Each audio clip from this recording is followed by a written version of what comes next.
Salve galera, mais um Faísca Tá On na área, nesse sábado pela manhã, data FIFA, e hoje um Faísca Tá On diferente. Eu fui buscar aí alguém que entende muito de bola, entende muito de Vasco, viveu boa parte da sua vida futebol carioca e principalmente o Vasco. O treinador de futebol, Júnior Lopes, filho do maior treinador da história do Clube de Regatas Vasco da Gama. Teremos uma resenha por aqui sobre esquema tático, sobre gestão de grupo, alguém com muita experiência. E para esse momento que o Vasco está vivendo, eu acho que é muito interessante a gente poder ouvir. Depois da guitarrinha, a gente volta, falando muito daquilo que a gente gosta, que é o Vasco. Se liga aí.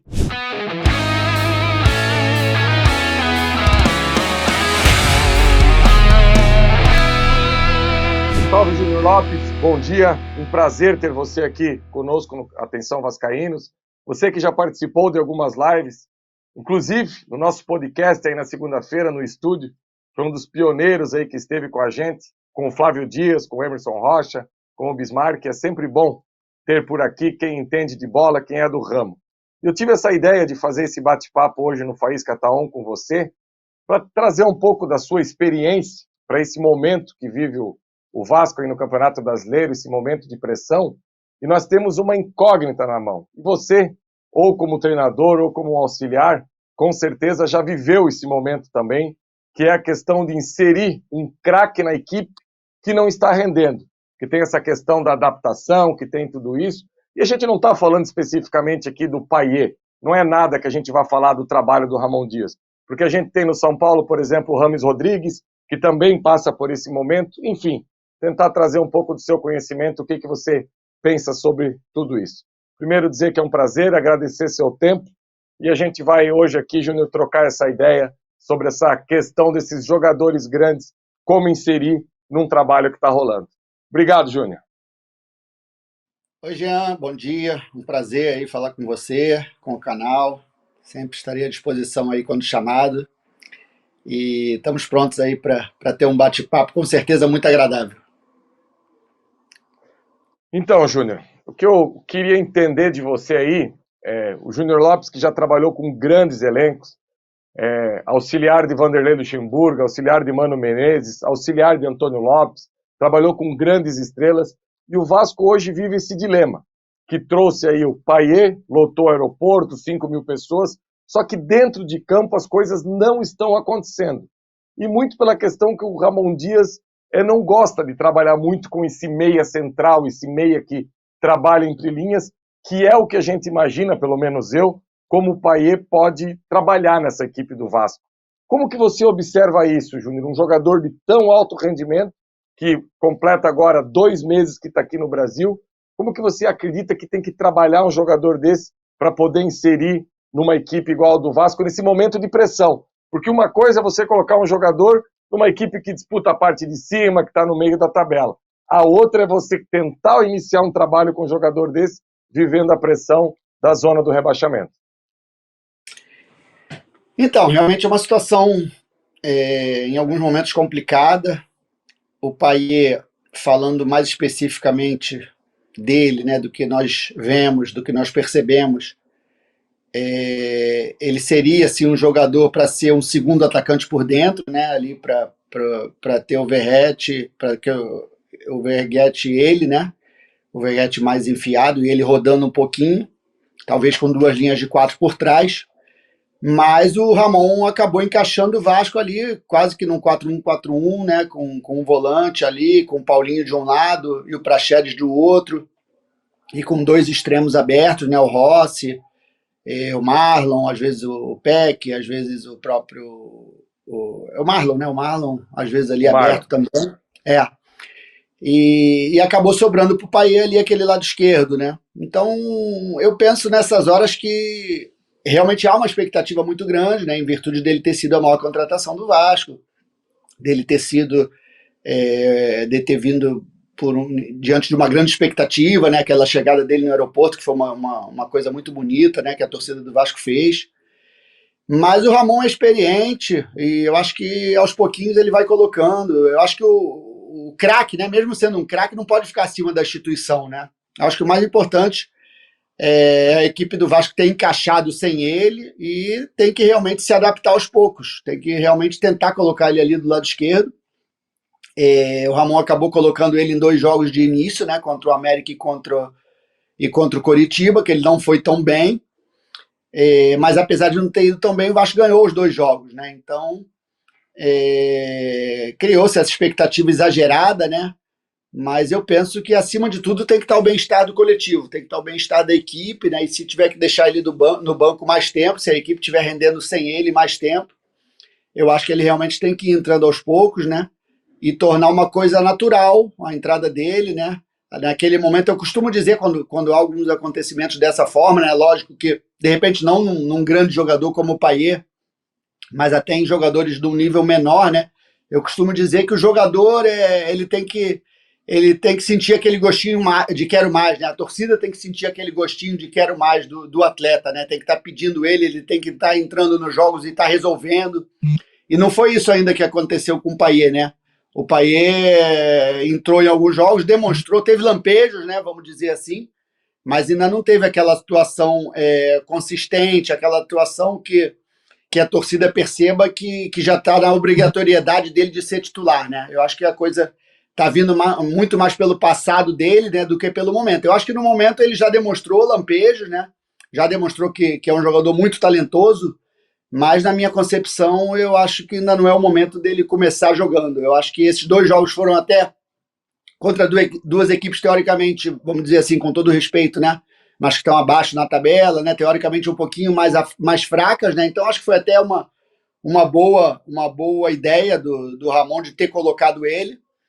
Mas agora o Vasco vai ter uma sequência aí muito difícil, Fortaleza, Flamengo, Inter, né? Acho que é essa a sequência do Vasco. E eu acredito que nesse momento seja mais propício do Payet aguardar e ser muito importante num segundo momento, né? Num segundo tempo, né? Para começar ali durante os 90 minutos, eu acho que não é o momento do Payet.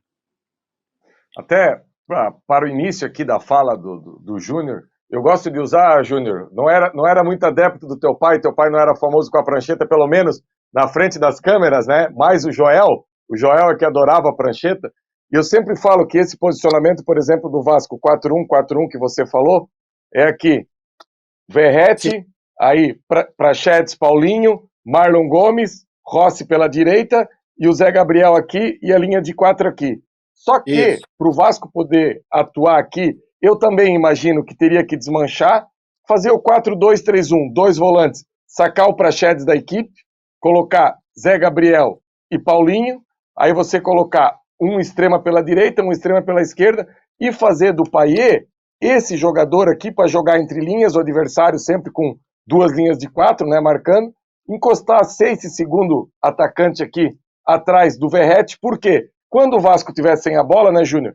Desce, forma novamente as 2 linhas de 4 e ele fica lado a lado ao Verratti aqui, só cortando linha de passe de volante, não deixando a bola entrar aqui, porque nesse posicionamento dele da esquerda aqui, né, Júnior? Ele precisa descer, ele precisa correr, vir aqui para dobrar junto com o lateral, para não deixar fazer 2-1, e ele com 36 anos, né?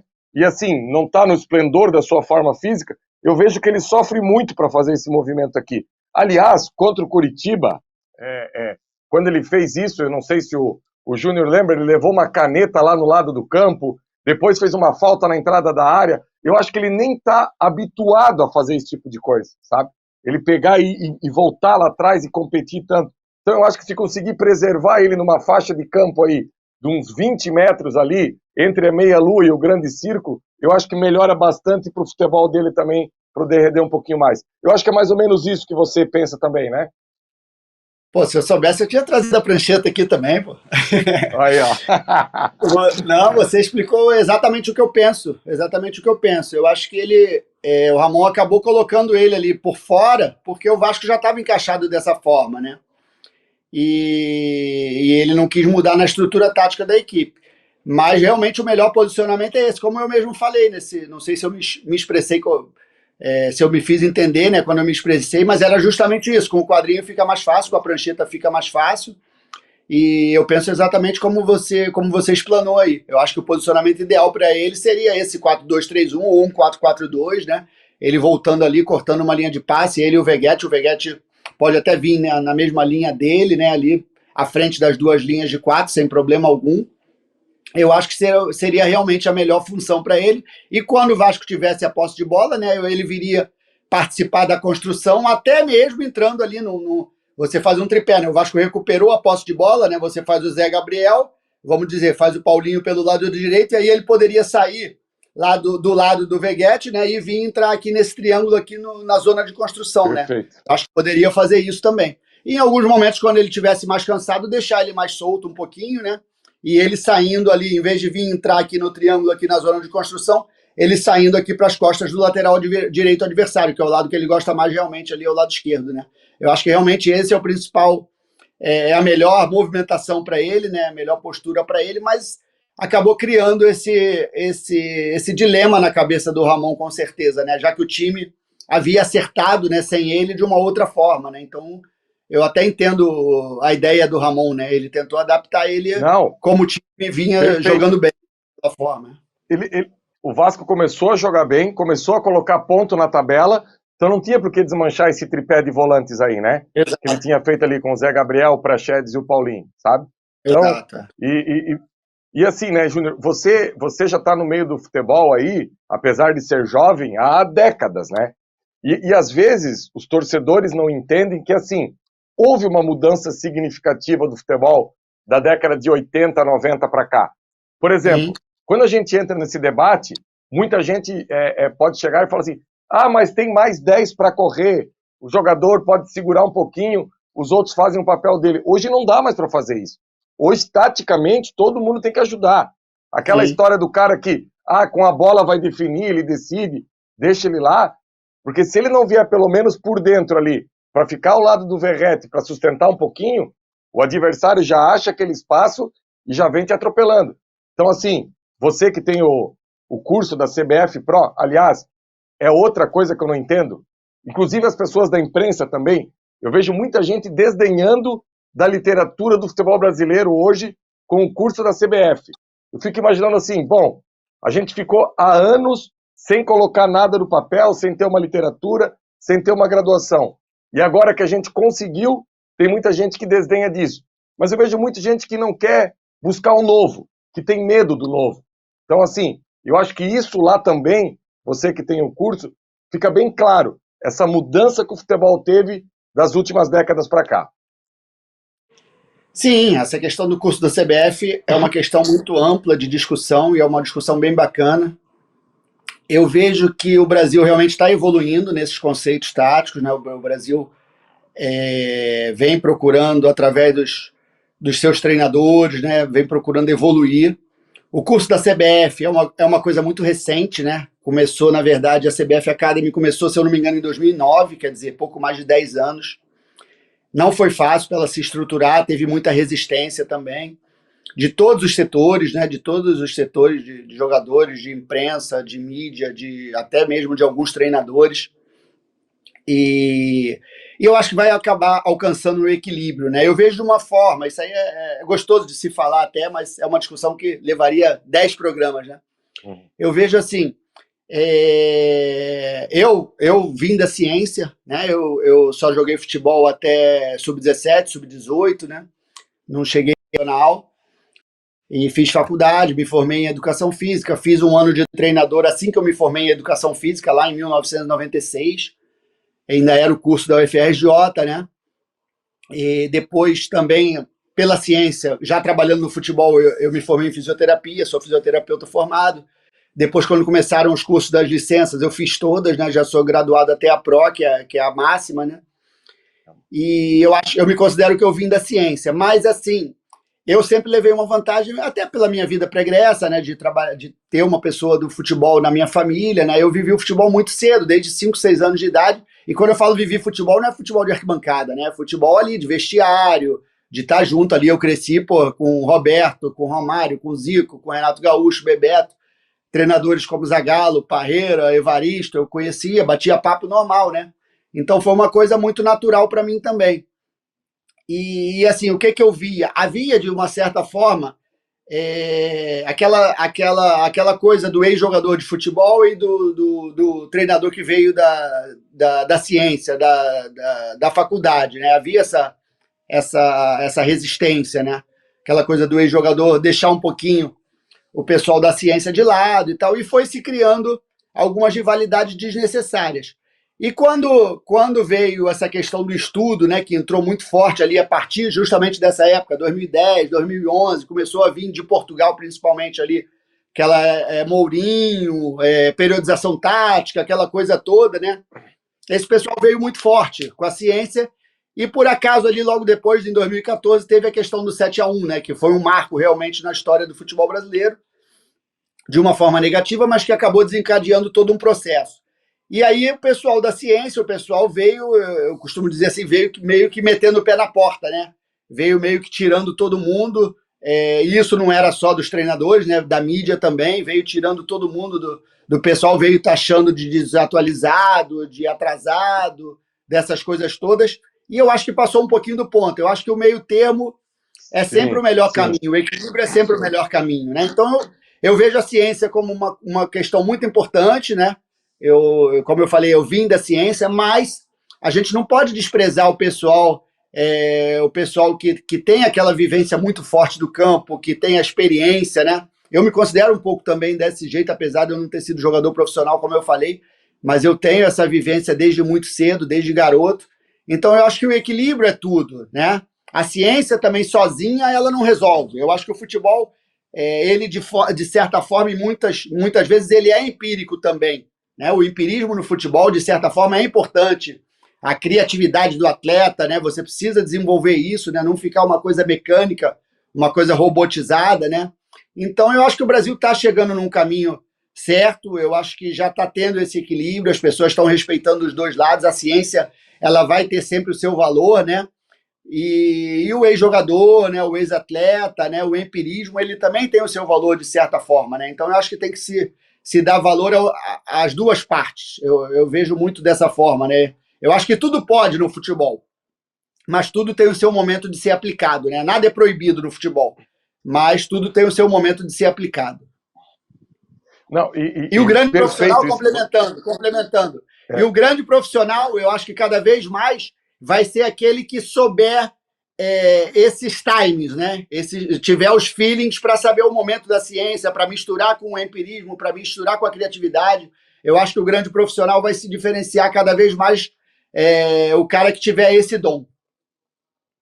Não, e isso que você falou, assim, da questão do meio termo, eu acho sensacional. Por exemplo, segunda-feira à noite, a gente teve a oportunidade de conversar com o Arthur Bernardes. Com certeza você conhece também, já deve ter conversado Sim.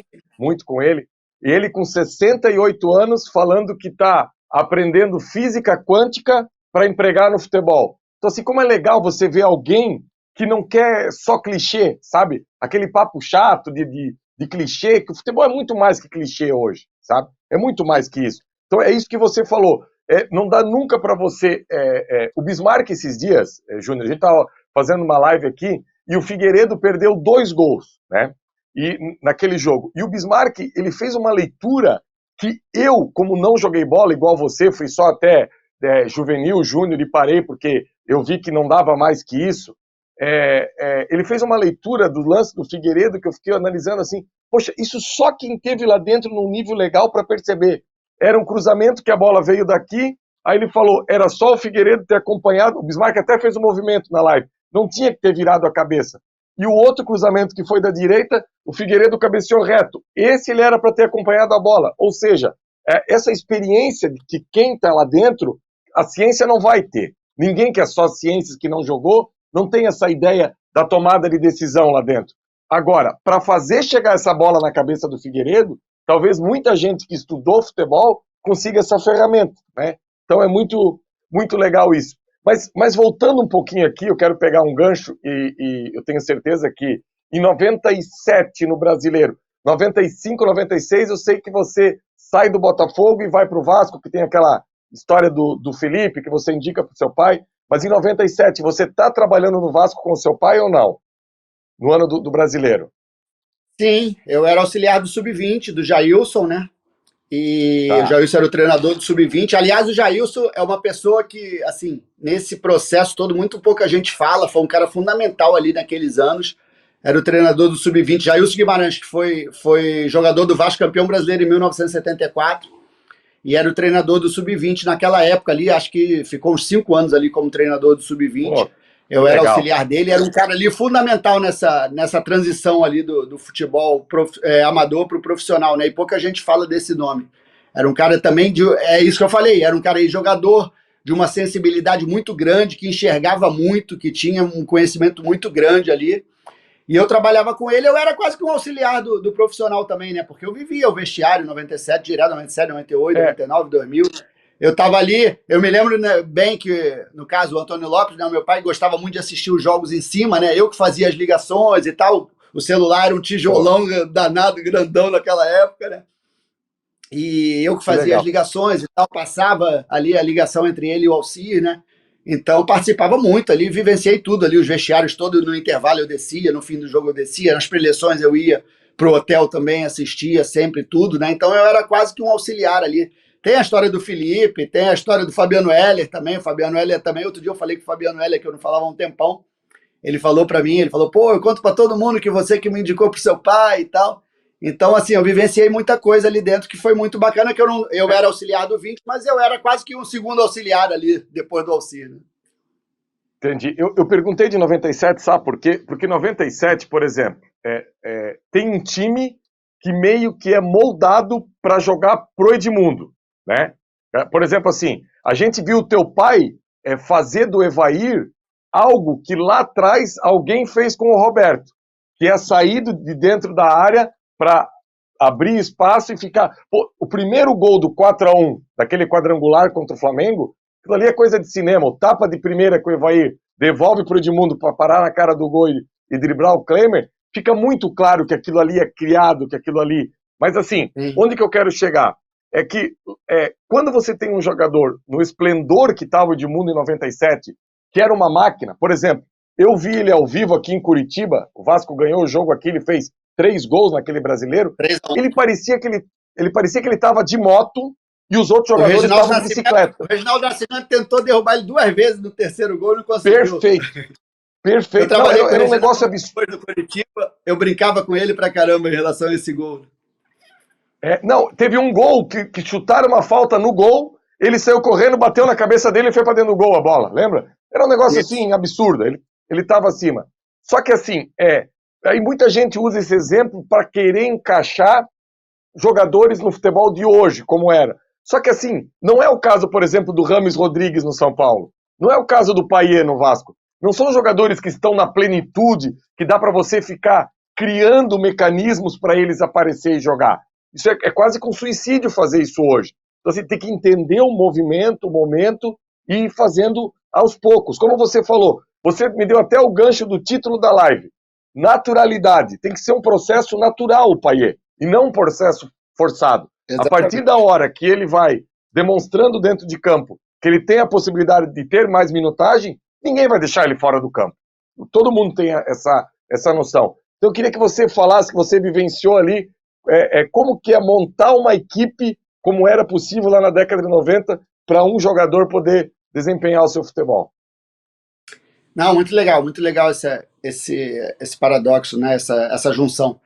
É, Em primeiro lugar, a adaptação é muito difícil, não é fácil, principalmente para um jogador estrangeiro, né? A gente viu aí essa semana o Rames Rodrigues fazendo uma partida fantástica nas eliminatórias, né? Na Colômbia e Uruguai, no jogo que foi 2-2. Eu acompanhei esse jogo, ele jogou demais o Rames Rodrigues.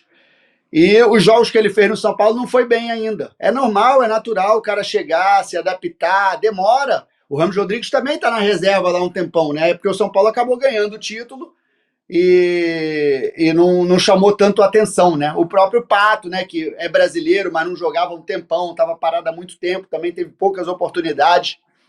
Então eu acho que o treinador ele tem que ter essa inteligência de ir colocando aos pouquinhos, né? Não adianta forçar a barra porque não vai só piorar, né? Vai só piorar. Talvez assim, é uma outra questão, né? Até o Alex teve mais chances esse ano e não foi tão bem também, né?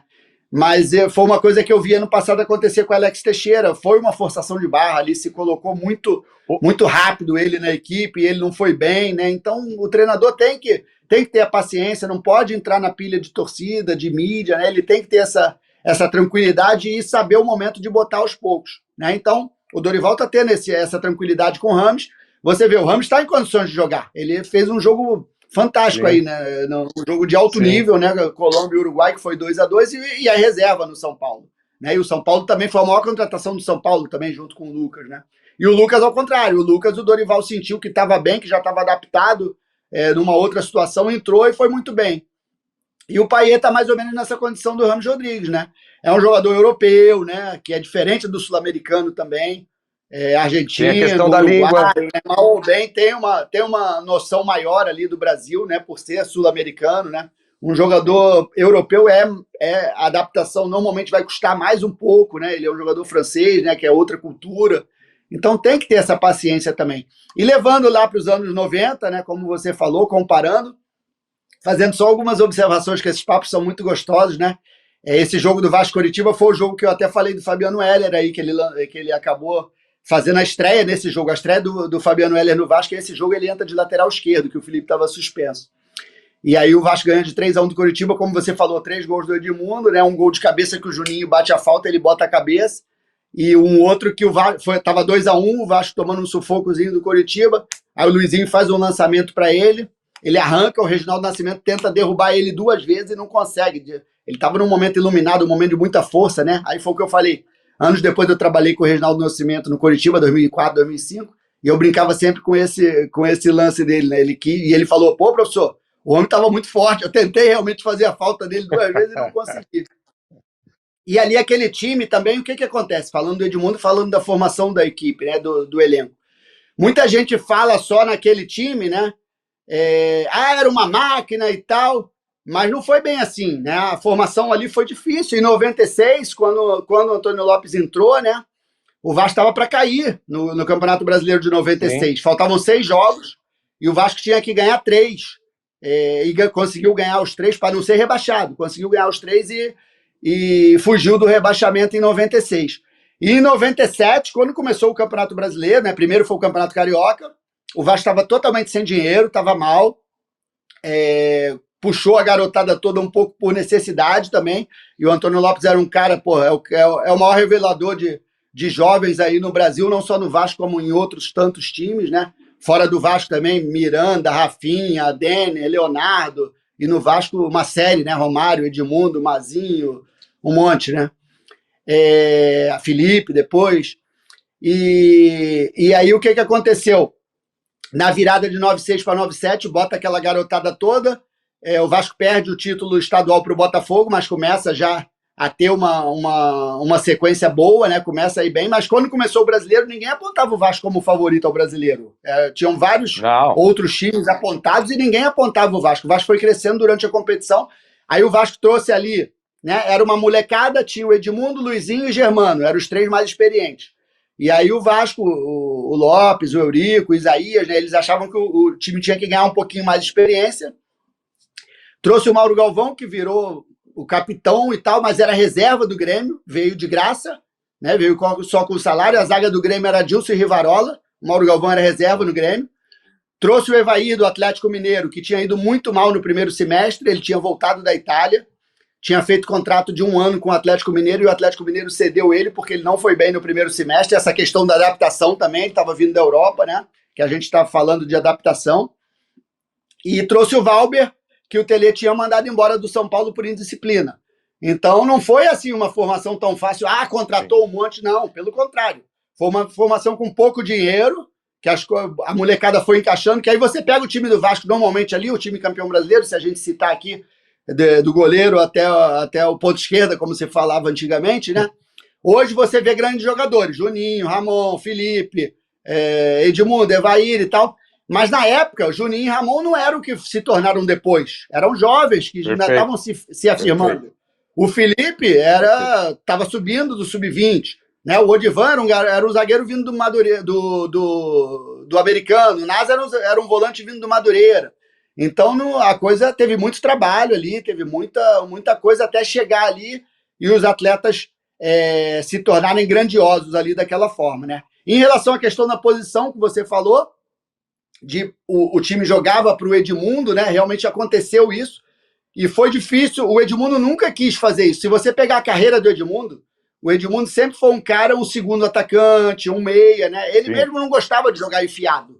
Eu me lembro, em 97, o Antônio Lopes demorou muito a convencer o Edmundo. Ele não queria jogar lá na frente. Quando ele começou a fazer os gols, é que ele começou a se motivar, né? Teve duas dificuldades. Primeiro, botar o Edmundo na frente. Segundo, puxar o Evaí para trás, né? Porque o Evaí é o contrário. O Evaí queria ficar lá na frente de 9. E quando você falou do Roberto, a ideia foi justamente essa, porque em 85, o Lopes também no Vasco, né? Estava surgindo o Romário, né? O Romário era reserva do Roberto, o ataque do Vasco era Mauricinho, Roberto e Silvinho. E o Romário estava subindo e era reserva do Roberto. E aí o Silvinho machucou, o ponto esquerdo da reserva era o Rômulo, que era um ponta que tinha vindo de Minas, né? Mas o Lopes não gostava muito dele, não gostava do jogo dele muito, né? E aí acabou botando o Romário ali. E aí o que ele fez? Ele puxou o Roberto um pouquinho, o Romário não queria também, mas era moleque, né? Falou, não, você vai ser quase um segundo atacante também, não precisa voltar muito com o lateral. E fazia Mauricinho, Roberto, Romário.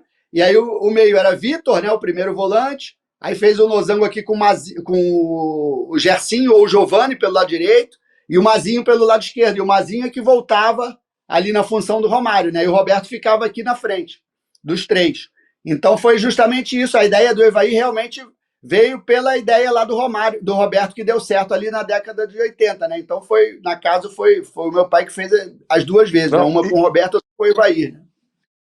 Tem que cuidar, Júnior, pro torcedor do Vasco aí que estiver nos assistindo, estiver vendo essa entrevista aí, quando você começa a falar alguns nomes, o olho do torcedor vascaíno enche de lágrima. Giovani, Mazinho, Roberto, meu Deus do céu. O que esses caras jogavam de bola é um negócio assim. O Bismarck, certa vez eu estava com o Bismarck lá na festa do canal, aí o Bismarck falou assim para mim, eu guardei isso e conto em toda a resenha que eu tô com meus amigos.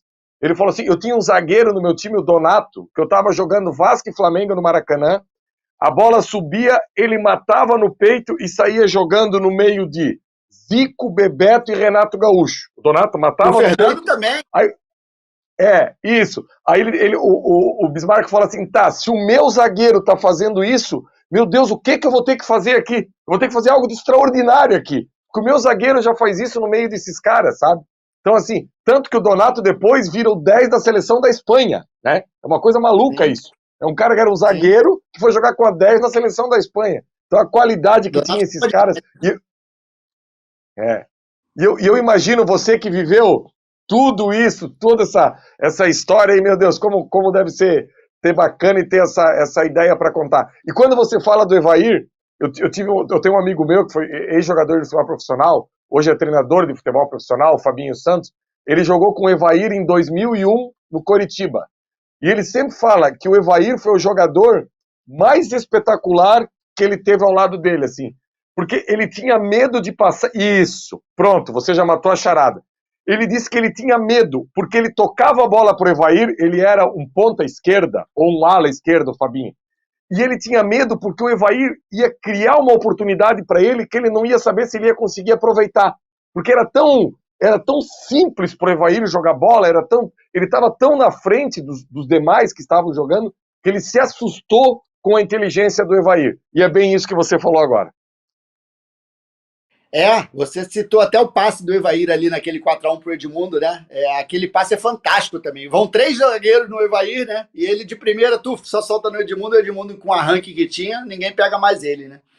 E o Evair era um cara muito inteligente, né? Era um cara acima da média na inteligência, era um cara fantástico, né? E essa galera de 87, 88, eu era moleque, né? Eu sou de 73, então eu tinha 13 anos, 12. Esse time começou a ser formado em 85, 86, e eu via a formação desse time. O Donato era um cara ele veio do América, né? E quando ele chegou no Vasco, ele era volante ou lateral direito. E aí o meu pai firmou ele de zagueiro também, fez uma zaga fantástica, Donato e Fernando, né? Pro pessoal que é mais antigo aí lembra. Fernando também era um zagueiraço. E era uma zaga muito técnica, né? Donato e Fernando era uma zaga fantástica daquela época. Aliás, a gente está se encaminhando aqui pro pro final da nossa resenha, Júnior, mas eu já vou avisar aqui que a gente vai te incomodar mais vezes, eu com o Flávio. Nós precisamos de uma live de 3 horas aqui para falar Tem muita de história, né? Vasco. Tem muita história para falar. E você falou do Donato e Fernando, que é a zaga de 87, 88, mas assim, o meu pai, que infelizmente não está mais entre nós, muita gente fala do Lopes no Vasco da 97, né? 97, título da Libertadores e tudo mais. Só que assim, o meu pai tinha um apreço muito grande pelo trabalho do teu pai, pelo título de 82. O título de 80, porque assim, ó, o nosso rival estava voando, acabou de ser campeão do mundo, sabe? E meu pai sempre diz assim, dizia, né? O título carioca de 82 foi assim uma resistência do Vasco para dizer aqui, olha, vocês ganharam o mundo, mas eu tô aqui, eu tô vivo e tô aqui. Porque assim, naquela semana o teu pai dá aquela mexida no time, troca 5 titulares, coloca o Acácio para jogar, coloca o Marquinhos, faz a mudança no time todo, e a gente vai lá no Maracanã, jogando gente pelo ladrão, e consegue vencer a equipe campeã do mundo. Então, assim, eu acho que esse título de 82 é aqueles títulos emblemáticos que tem na história do Vasco, como é o Carioca de 77 com a Barreira do Inferno. Eu vejo que essa de 82 também deve ter um lugarzinho no coração do teu pai, que eu tenho certeza que ele guarda com muito carinho. Cara, isso é uma coisa, porra, muito legal. O título de 82 eu sinto assim pro meu pai, ele sempre cita, né? E comparado ao da Libertadores, cara. É porque o pessoal de hoje não tem a noção, né? O pessoal de hoje não tem a noção. Mas assim, em questão de sentimento, em questão de. Porque o Carioca antigamente valia muito, né? O Carioca valia mais que o brasileiro. As pessoas davam, naquela época ali, anos 80 e tal, o pessoal dava pela rivalidade, né? O pessoal dava muito mais valor ao Carioca do que ao brasileiro. E assim, foi como você falou, o Flamengo era o campeão do mundo. Era inimaginável o Vasco ganhar do Flamengo naquele ano. Era inimaginável. O Vasco tinha um bom time, né? Mas, falando a verdade, né? Comparado ao do Flamengo, era bem inferior, né? Tecnicamente. O Flamengo era um esquadrão, né? E o Flamengo ganhou tudo ali. O Flamengo ganhou, pô, o brasileiro. Para ter uma ideia, né? O Flamengo 80, 82 e 83 foi campeão brasileiro os 3 anos. Só não ganhou 81 porque se dedicou a Libertadores, né? E ao Campeonato Mundial. Aí deixou o brasileiro de lado. Mas o Flamengo poderia ter sido tetracampeão brasileiro ali seguida, 80, 81, 82, 83. Então era um timaço. E o Vasco conseguiu quebrar, né, o título do Flamengo ali, 82, que realmente ninguém acreditava. E aí o que aconteceu ali para os mais novos que não lembram, né? E assim, eu vou fazer 50 agora, dia 22 de novembro, né? E assim, vamos dizer, eu tinha 9 anos, 8, né? Vamos dizer, o pessoal acima de 55, né? Quer dizer, o pessoal que estava começando a torcer para o Vasco naquela época, 10, 12, 13 anos, naquela época que hoje tem ali acima de 55, quando encontra meu pai na rua e tudo, fala muito mais do de 82, que o título realmente foi muito marcante naquela época, entendeu? Porque o Flamengo era um timaço e o Vasco... na verdade, o Vasco era o terceiro time ali no triangular, né? O América também tinha um baita de um time, o América tinha ganho o segundo turno, né, e tal, e era grande sensação, foi o campeão dos campeões, o América em 82, que era um torneio que teve naquele ano, que pegou todos os campeões do Brasil, né, e o América para ver o time do América como era bom. O América foi o campeão desse torneio. E aí foi jogar com o Vasco no fim, né, no triangular, Flamengo, América e Vasco. E aí o Lopes tira 5, né, na semana da decisão, né, isso aí hoje em dia é inimaginável, né, e tirou, não foram 5 quaisquer, né, tirou o Mazzaropi, que era ídolo do Vasco, era um goleiro ídolo do Vasco, aí botou a Cássio. Tirou o Rosemiro, que tinha vindo do Palmeiras, tinha sido até seleção brasileira, né, tinha vindo do Palmeiras por um custo bem alto, botou o Galvão, que era um jovem também. Tirou o Ney, esse sim, era o menos famoso ali dos 5, que era o zagueiro que tinha vindo da base, botou o Ivan, que acabou fazendo o gol da vitória contra o América, no primeiro jogo do triangular. Tirou o Giovani, que era o Pequeno Príncipe, né, que era muito badalado na época e tal, era a grande promessa do Brasil, né, mas não estava vivendo um bom momento, e botou o Hernani, que era outro baita jogador. E tirou o Palinha, né, que faleceu agora, coisa de 1 ano, que era um cara muito legal também, tem até uma história, se der tempo eu conto dele. E o Palinha tinha sido seleção brasileira, campeão da Libertadores do Cruzeiro, no Corinthians e tal, e botou o Gerson Cujota. Quer dizer, então, o Washington Rodrigues, né, que até hoje é comentarista aí, sempre foi muito amigo do meu pai, né? E jogavam pelada junto na época e tal. E aí, quando meu pai falou dessas 5 alterações no dia, né? E lá e tal, o Washington ligou pro meu pai, e o meu pai era jovem, né? Foi o primeiro título de expressão dele, né? E o Washington ligou para ele e falou: rapaz, você é maluco, você vai acabar com a tua carreira e tal, vai tomar 2 goleadas e vai acabar com a tua carreira. Aí meu pai falou: não, estou fazendo o que a minha cabeça manda, eu vou fazer, senão não vou ser campeão de qualquer jeito, eu não vou ficar na zona de conforto, vou fazer e vou tentar ser campeão. E graças a Deus deu certo. Não, mas a história do Palinha, faz favor, Júnior. Conta a história do Palinha aí, não tem problema nenhum. O Palinha era um cara muito legal. Depois eu fui trabalhar no Cruzeiro, né, 2018, 2019. Ele foi até lá me dar um abraço. Infelizmente faleceu aí, coitado. Eu fiquei triste. Acho que não tem nem um ano que ele faleceu ainda. E ele tinha vindo para o Vasco. E aí ele jogava ali, uma adaptação meio Roberto e Palinha e tal. E ele era um cara de seleção brasileira. E dos 5, né? Ele, Mazzaropi, Giovani, esses 3 principalmente, né? Mas ele era o que tinha mais nome de todos, né? Sim. E aí o que aconteceu? O meu pai chegou, ia jogar contra o América no domingo, né? E depois no outro domingo contra o Flamengo. Eram 2 semanas, assim, o triangular final, né? E aí, quando foi na segunda-feira, meu pai já estava com a decisão tomada, né? Ele reuniu, coisa muito diferente do que é feito hoje, né? Hoje o treinador deixa para divulgar na hora do jogo e tal, antigamente não, né? Ele, na segunda-feira, teve o peito ali de reunir os jogadores todos, ele já estava com a decisão tomada antes de fazer os treinamentos da semana e tal, né? Ele já estava com aquilo na cabeça, era a convicção, né? Das 5 alterações. E aí ele chamou o grupo na segunda, tinha tido folga domingo, porque tinha jogado sábado, a representação foi na segunda, e aí chamou o grupo todo e falou: ó, vou tirar você por motivos técnicos e tal, e tal, e tal, e tal. E aí falou assim, todo mundo quieto e tal, e aí falou assim: quem quiser falar, fala aqui agora, tá? Eu não quero que fale na imprensa. Não vamos criar tumulto e tal. Fala aqui agora, seja homem, fala aqui agora e tal, no grupo e tal, pra gente resolver aqui. E aí deu a palavra ao Mazzaropi. Aí o Mazzaropi, coitado, estavam todos chateados, né, por serem barrados numa final, Sim. né? Aí o Mazzaropi, não acho justo e tal, mas tá bom, vou acordar e tal, vou aceitar, é do grupo e tal e tal. Aí deu o Rosemiro, deu o Ney, deu o Giovani, não falaram nada praticamente. Aí o quinto que ele chamou foi o Palinha, né? Que era um cara muito gente boa e tal, mas também era um cara de seleção brasileira e tal. Né? E aí falou: e você, Palinha, tem alguma coisa aqui a falar? Aí ele: eu tenho, professor, com a cara de, assim, sério, né? Aí ficou aquele clima assim de mal-estar e tal. Aí, não, pode falar. Professor, eu quero ser campeão, o senhor está certíssimo. Eu já estou mal há muito tempo, já tinha que ter me barrado há mais tempo. Aí deu aquela quebrada de gelo e tal, todo mundo riu e tal, e foram pro treino, começaram a semana e fizeram a preparação para olha só. E olha só, quando você fala do Mazzaropi, 1 ano depois o Mazzaropi é campeão do mundo pelo Grêmio. Olha o tamanho que tinha o Mazzaropi. O Mazzaropi vai pro Grêmio, né? Porque o Acácio entrou muito bem, né? E o Mazzaropi era um goleiro top, né? E aí o Grêmio quis ele, sim. O Vasco emprestou ele, e com o preço do passe fixado, e depois o Grêmio comprou. Sim. Pô, cara. Júnior, dá para nós ficar aqui, mas teremos outras oportunidades, tá?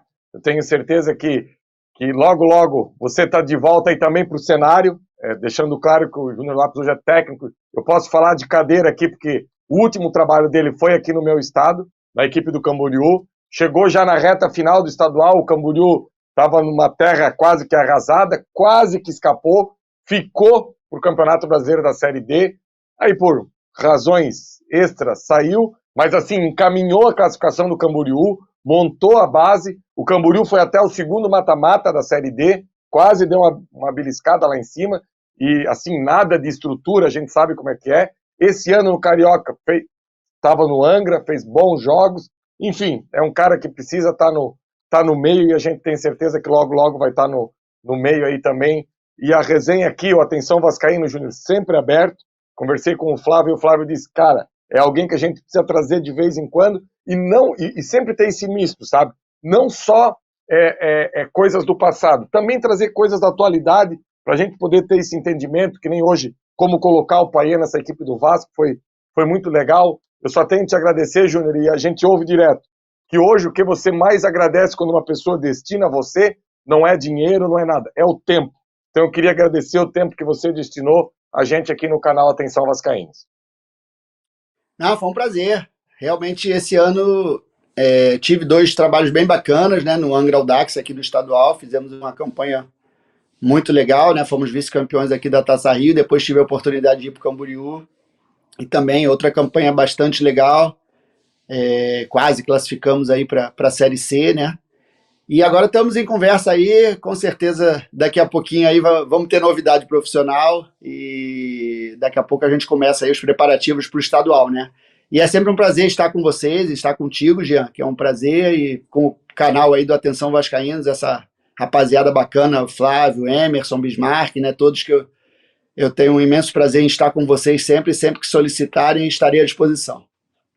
Eu vou contar a última para encerrar. Em 2014, teu pai trabalhava no Atlético Paranaense, e aqui em Joinville é muito mais fácil você ir para Curitiba para pegar voo para o Rio. Muito mais em conta, vale muito mais a pena.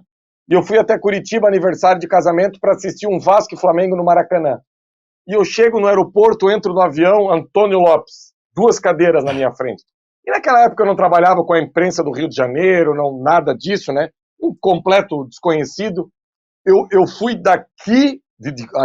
de Curitiba ao Rio, como que eu ia abordar o teu pai para fazer uma foto? Como que eu ia abordar? A gente desce do avião, aí eu pensei, é agora ou nunca? Eu falei, doutor Antônio Lopes, doutor Antônio Lopes, poderia tirar uma foto? Cara, ele me desarmou de um jeito, porque ele me tratou claro, sem problema nenhum, assim, ó, foi de uma simplicidade, de uma simpatia que, assim, ó, eu lembro que aquela viagem eu podia voltar do Rio de Janeiro para cá, não precisava nem ficar mais lá, porque eu tinha conseguido um registro aí com o maior treinador da história do Vasco, que foi muito legal. Também transmita um abraço aí pro teu pai e até uma próxima oportunidade. Obrigado, tá, Júnior? Valeu. Obrigado, forte abraço aí, fica com Deus. Levantamento para Roberto Dinamite, sozinho, atenção, vai enfiar, gol!